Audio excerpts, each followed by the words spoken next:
안녕하세요. 김성길 목사와 함께하는 사람 이야기 제2단원의 G7 과정입니다. 전 시간에 이어서 이 시간은 5-3이 되겠습니다. 페이지로는 80쪽입니다. 찬양과 자유. 자, 우리가 억압에서 자유케 하는 방법들을 지금 이야기 나누고 있는데요. 그 중에서 영적인 방법들을 우리가 살펴보고 있습니다. 우선 믿음이 자유케 한다. 그리고 기도가 자유케 한다. 그리고 말씀이 자유하게 한다. 이 시간에는 바로 이 찬양이 우리를 자유하게 한다 하는 것을 우리가 나눠 살펴보겠습니다. 자, 인간의 본성은 찬양하고 뛰고 노래하고 춤추며 움직이도록 설계되어 있습니다. 그래서 사람은 기본적으로 예능과 체육의 특징들을 가지고 있죠. 이사야 43장 21절은 이 백성은 내가 나를 위하여 지었나니 나를 찬송하게 하려 함이니라. 창세기 1장 28절에 하나님이 그들에게 복을 주시며 하나님이 그들에게 이르시되 생육하고 번성하여 땅에 충만하라. 땅을 정복하라. 바다의 물고기와 하늘의 새와 땅에 움직이는 모든 생물을 다스리라 하시니라. 말라기 4장 2절에 내 이름을 경외하는 너희에게는 공의로운 해가 떠올라서 치료하는 광선을 비추리니 너희가 나가서 외양간에서 나온 송아지같이 뛰리라. 찬송한다. 뛴다. 정복한다. 다스린다. 이런 표현들이에요. 바로 노래하고 뛰어다니며 소통하도록 만들어진 거죠, 인간은. 근데 인간이 이걸 하지 못하게 막히게 되면 속이 답답하고 대신 짜증만 나고 다른 것들이 손에 잡히지 않게 됩니다. 그래서 은혜를 받게 되면 이것들이 다시 살아나서 먼저 찬양이 나오기 시작을 하는 거죠. 그러므로 찬양은 인간을 행복하게 만드는 아주 중요한 요소라는 것을 우리가 알아야 합니다. 자, 성경 속에도 이 찬양이 억압을 해방시켜주는, 그래서 찬양이 보여주는 기적의 역사들이 아주 많이 나타납니다. 찬양은 억압된 심리 상태를 자유하게 하는 감동을 줍니다. 성경은 찬송을 통해서 억압을 푼 내용들을 많이 보여주는데요. 사울의 억압을 풀어준 다윗의 찬양. 자, 사무엘상 16장 23절을 보면은 사울이 악신에게 억압을 당하고 있을 때 다윗이 악기를 가지고 찬양을 합니다. 그러면 악신이 떠나요. 자유하게 되는 거죠. 네.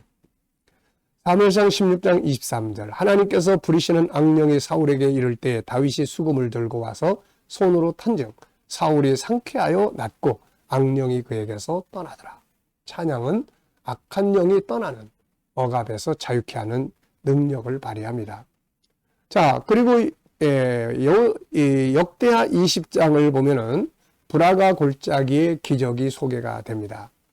여호사밧 왕 시대에 주변 연합군에 의해서 공격을 받게 됩니다. 이때 그는 사람에게 도움을 구하지 아니하고 백성들이 모두 성전에 모여 하나님께 기도했고 이 기도는 응답되어 하나님이 그 전쟁을 주도하십니다. 그런데 이 전투 방법이 일반 전투와는 아주 달랐어요. 자, 이 말씀의 내용을 쭉 읽어보면은 이제 전투하는 방법을 이렇게 소개를 해요. 역대하 20장 21절에 보면 백성과 더불어 의논하고 노래하는 자들을 택하여 거룩한 예복을 입히고 군대 앞에서 행진하며 여호와를 찬송하여 이르기를 여호와께 감사하세. 그의 인자하심이 영원하도다 하게 하였더니 그 노래와 찬송이 시작될 때 여호와께서 복병을 두어 유다를 치러 온 암몬 자손과 모압과 세일산 주민들을 치게 하심으로 그들이 패하였으니. 네. 자, 찬송을 부르는데 전투에서 이기는 거예요. 하나님은 그 말씀하신 대로 찬송 가운데서 임하셔서 그들을 대신해서 싸우시고 승리하게 하신 겁니다. 시편 22편 3절에 이스라엘의 찬송 중에 계시는 주여, 주는 거룩하시니이다. 이렇게 말씀하고 있죠. 찬송 가운데 하나님 임재하시는 거예요. 자, 또 빌립보 감옥, 사도행전 16장에 보면 빌립보 감옥의 기적도 찬송을 통해서 이루어진 거죠.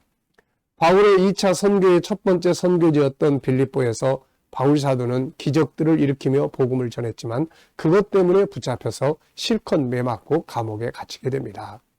그런데 그날 밤 기적이 일어났죠. 갑자기 큰 지진이 나서 옥토가 움직이고 문이 곧 다 열리며 묶인 쇠사슬이 풀어진 거죠. 그런데 놀랍게도 이 기적은 바로 찬송에서 나왔습니다. 바울은 그 고난 속에서 찬송을 잊지 않았죠. 그래서 이 사람들이 붙잡혀가지고 이제 감옥에 실컷 매맞고 갇혔을 때 사도행전 16장 25절에 보면 한밤중에 바울과 실라가 기도하고 하나님을 찬송하며 죄수들이 듣더라. 이에 갑자기 큰 지진이 나서 옥토가 움직이고 문이 다 열리며 모든 사람의 매인 것이 다 벗어진지라 이렇게 기록합니다. 찬송은 하나님을 임재하게 만들고 따라서 기적을 만들어 우리를 억압해서 해방시켜주는 능력을 가지고 있습니다. 이만큼 중요하기 때문에 성경의 믿음의 사람들은 항상 찬양을 그치지 않았죠. 다윗은 성전에서 찬양할 사람들을 특별히 뽑아서 찬양대를 만들기도 했습니다. 히스기야 역시 성전 개혁을 할 때 가장 먼저 예배와 함께 노래하는 자들을 세워서 찬양을 부르게 했던 겁니다. 자, 이렇게 이제 찬송은 바로 우리를 묶인 자리에서 자유케 하는 역할을 해주는 것을 볼 수가 있습니다. 자, 여기에 보면은 그 데일 카네기의 책 가운데 소개된 하나의 이야기가 나타납니다. 그 이야기를 좀 읽어보면요. 이 찬송이 어떤 기적을 만들어냈는지를 소개를 하는데요. 뭐 다 읽으려면 시간이 많이 걸릴 것 같고요. 한 여자분이 남편이 이 일을 못하고 혼자서 일하면서 또 아이들을 키워나가는 과정에서 나중에 너무 힘들었습니다. 너무 힘들고 남편이 세상 떠나고 빚까지 짊어지게 되고 이런 과정을 거치면서 이 사람이 결국 죽으려고 생각을 했죠. 그래서 아이들을 방에 다 눕혀놓고 같이 눕고 창문 다 닫고 가스를 틀어놨습니다.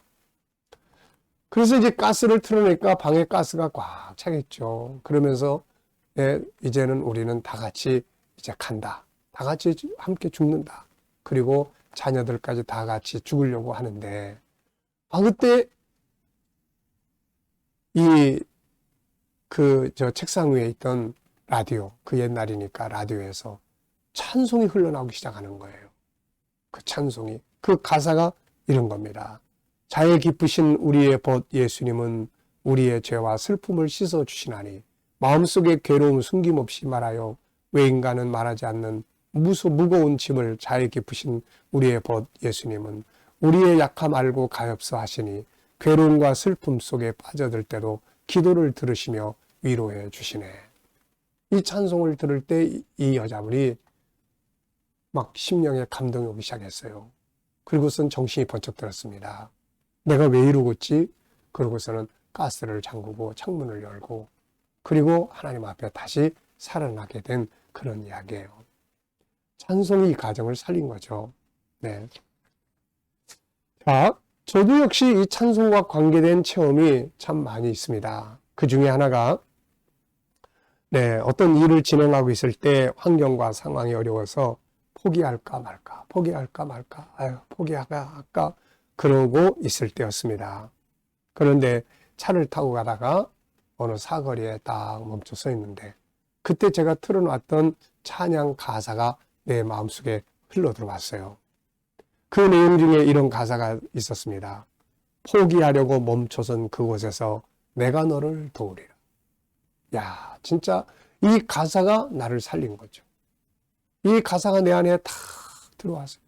또 듣고 또 듣고 또 들으면서 몇 번씩 듣고 그리고서는 그래, 그가 나와 함께 하시고 내가 너를 도우리라고 하시는데 내가 왜 포기하나? 다시 일어나서 그 일을 이루어 간 일이 있습니다. 자, 이렇게 찬양은 우리를 자유하게 하는, 억압에서 우리를 자유케 하는 능력을 가지고 있다는 거 꼭 기억하시고 힘들 때 찬송 많이 들으시기 바랍니다.